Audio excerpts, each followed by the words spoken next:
My fellow creepers, esteemed viewers of Mr. Creepy Master, it is with heavy heart that I must inform you I am currently under heavy assault by the trolls and YouTube heroes. They're the same thing, cut from the same cloth. As you might have noticed, my channel was growing at an alarming rate until recently.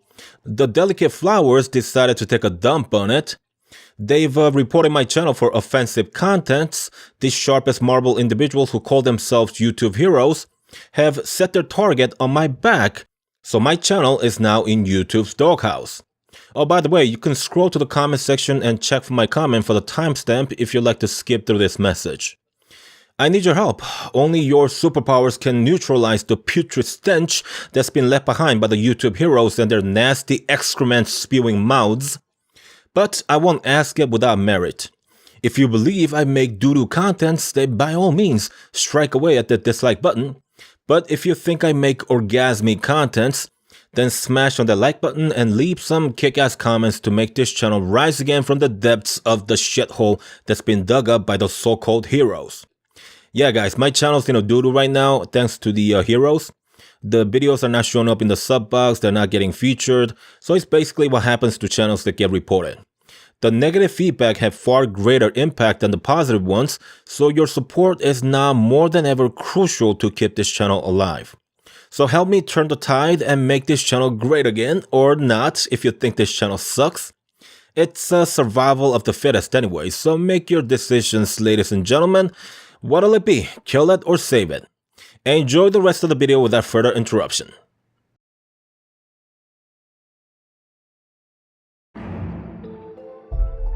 I was involved in a car accident when I was 23, but I wasn't actually inside the car or on the street for that matter when the accident happened. I was playing video game in my room, minding my own business when a car rammed into my room, and I can't remember the events which unfolded afterward. Mom tells me that she found the car on top of me in my room. She called emergency services while my dad got the jack from his car and was able to pull me out from under the car. I woke up 2 days after the operation, and that's where the story begins. I was sharing a large room with 5 other patients. They were all in similar conditions. To simply put, not dying but coming back from near-death conditions. Mom and Dad visited every day, but they couldn't stay for too long because of the hospital visitation rules. I was without them for the most part and couldn't really have much of conversation with other patients because none of them seemed to be in the mood. I couldn't blame them because as badly as I was injured, the rest of the folks in the room were in far worse conditions. I was thankful to be alive, and so I wasn't about to complain about a little boredom. But I kept that attitude for merely a week due to an unforeseen addition of a roommate. A guy that was bandaged up from head to toe joined us in the room, and from day one, the guy just wouldn't shut up. I would have been okay with that if he was talking about something positive, or even gibberish would have been fine. But everything he spoke of was about killing, shredding up people, doing this with a knife and doing that with an axe. It's one thing to hear someone say something like that once and be able to get away from them. But when you're stuck on a bed and you have someone constantly speaking of some of the most horrific things a human being could do to another, it gets to you after a while. It does something to your psyche that's hard to explain. But to simply put, it could slowly break down your sanity and you begin acting just as crazy as the crazies do.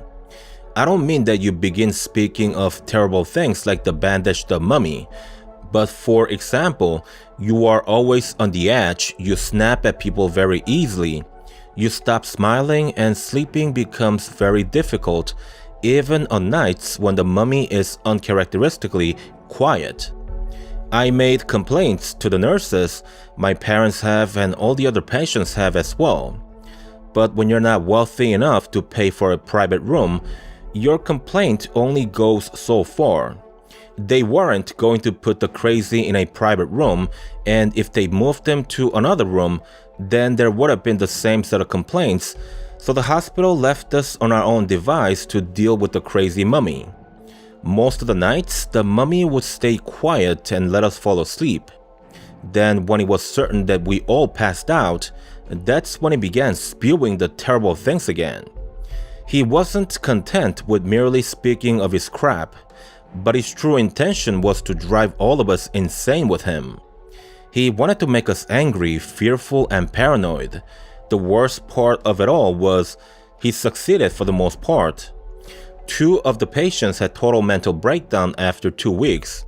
They screamed and cried that they couldn't stay in the room anymore. They were badly hurt because they were supposed to limit their movements, but their tantrum was so violent that they ripped out the IV catheter, fell from their beds, and one of them even had torn stitches. He bled a lot, and it took 5 nurses to overpower him until the doctor injected him with some sort of sedative. The hospital was forced to isolate the mummy in a private room after that, but the damage had already been done. I haven't followed up with other patients, but I'm fairly certain they're likely suffering from the same plight that I am. It's been 10 years already, but I still suffer from anxiety issues, and I'm unable to do anything that would be considered exciting for the average normal individual. You always hear about the power that words possess, but no one really understands it until one goes through an experience like mine. At one point in my life, I was a free-spirited 20-something who looked forward to an exciting life ahead. Today, merely through the listening of the horrific words for 2 weeks of my life, I am barely able to function on a day-to-day basis. The hospital may have fixed my body, but it broke my mind beyond repairs.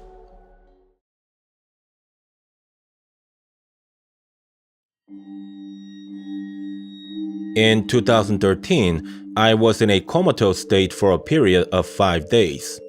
I injured my head severely during a routine cleanup of the roof, which I perform a few times a year. I slipped on a pile of leaves and fell to the ground from the roof. My house being a 2-story high building, the impact from the fall was tremendous, and that's how I went into a coma. Before the injury, I always thought coma patients couldn't remember their dreams when they wake up, but it turned out that wasn't correct at all.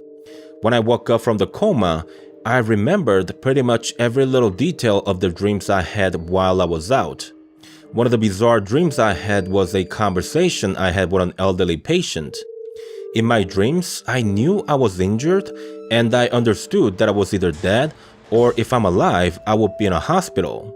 So all of my dreams took place in a hospital, and in my dream world, an elderly lady was hospitalized in the room next to mine. On that one time we met in my dream, I had the pleasure of talking to her about TV shows, our families, and food. We spoke a lot about food. I don't know why, but I felt really hungry in my dreams, and I couldn't help myself but speak of delicious goodies. The dream was so realistic in the way it felt, and also all the details within it. I knew her name to be Dorothy Brooks. She was 67 years old, and she ended up in the hospital thanks to a fall she had suffered as well. In my dream, she told me she fell on her head after slipping on a puddle of water near the pool at her daughter's place. She told me lots of things about herself and her children. It was almost like I was writing a novel inside my dream. But yeah, I woke up on the 5th day at the hospital. My wife and children cried enough to fill up a bathtub, and I was slowly recovering from my injuries. I believe it was about 9 days after waking up, I began to realize that the room I was in looked very familiar to the room I stayed in my dreams. With the help of my wife and the permission from the doctor, I went out into the hallway for a short walk.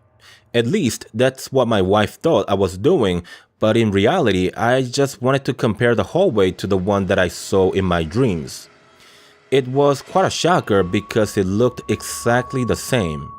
I asked my wife to help me walk to the room next to mine, but that's where my dream and reality went their separate ways. It was an empty room and there was no elderly lady staying in that room.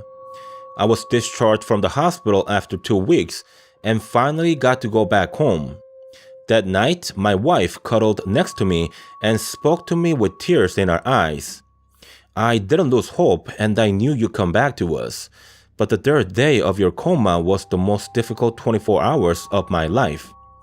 I gave her a kiss on her forehead and asked her why, to which she responded, because an elderly lady who was in the next room was in a comatose state after a fall and she passed away that morning.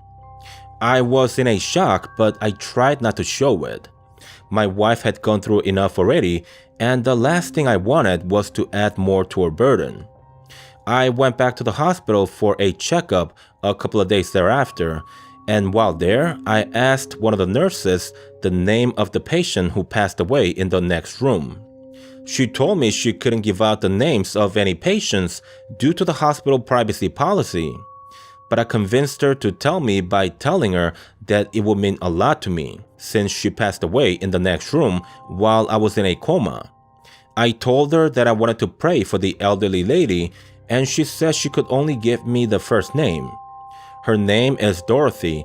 She was in a coma after a fall and passed away on the third day of my stay at the hospital. Call me crazy all you want, but I think I met the lady in my dream, and it wasn't merely my imagination after all.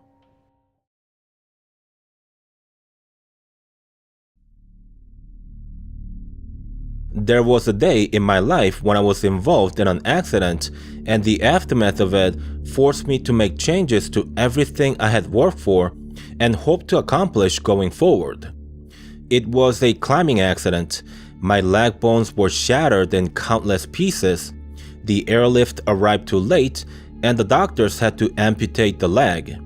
No one imagines having to live as an amputee, and so when it happens, the shock stays with you for years, and for some people for even longer.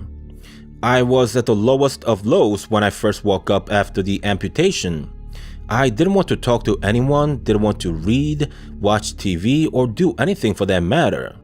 All I did was to feel sorry for myself, be terrified of the uncertain future, and constantly think to myself that my life was over.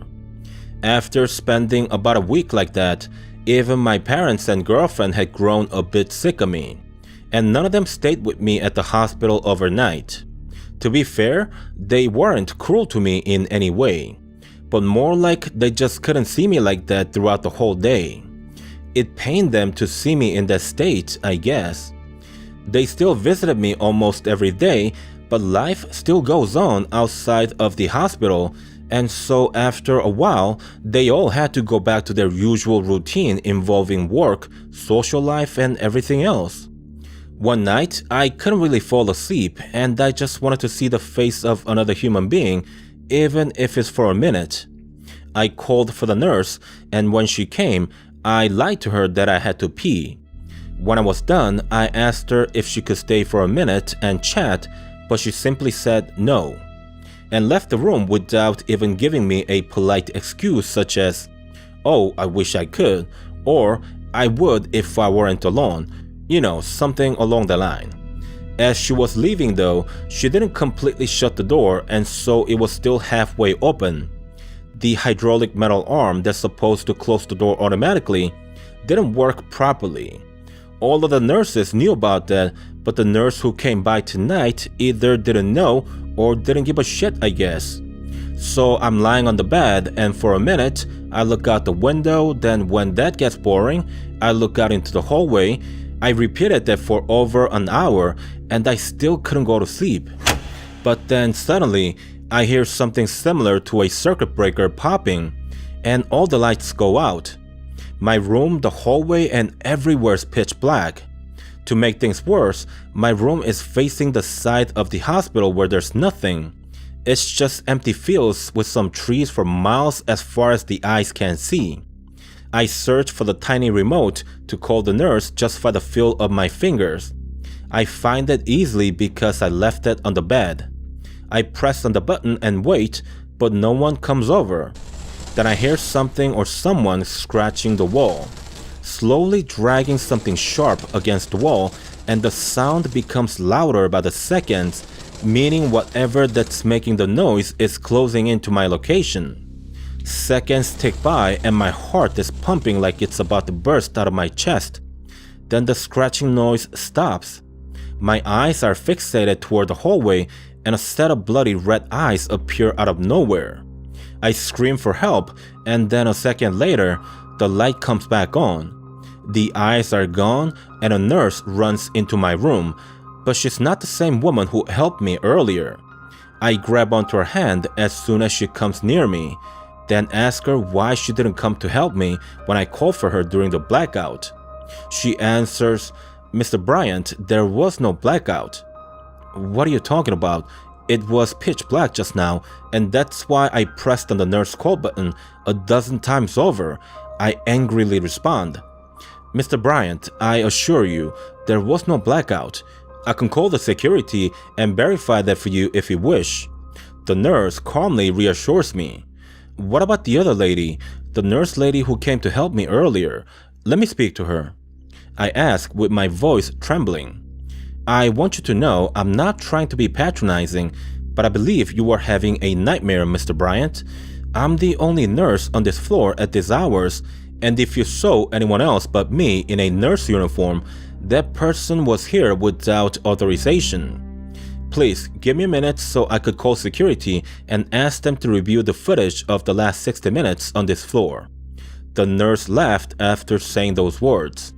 She came back after about 20 minutes and told me that no other person had been on our floor. She also reassured me that there was no blackout and that she was certain it was all a dream. No other weird things happened after that, but the incident of that night is still fresh in my mind. The sound of the wall being scratched, the bloody red eyes by the door, they were all too real for me to have made them up in my head. The most reasonable explanation is of course that I dreamt of everything. My shrink did tell me that it's common for people who've recently suffered from a traumatic experience to have vivid nightmares. Today, I've accepted that I'm an amputee and I no longer suffer from depression or anxiety. I can think as clearly as I had before the accident, but I'm still unable to accept that I've dreamt of everything that's happened that night. As improbable as it may sound to you, for me, it was just as real as the amputation.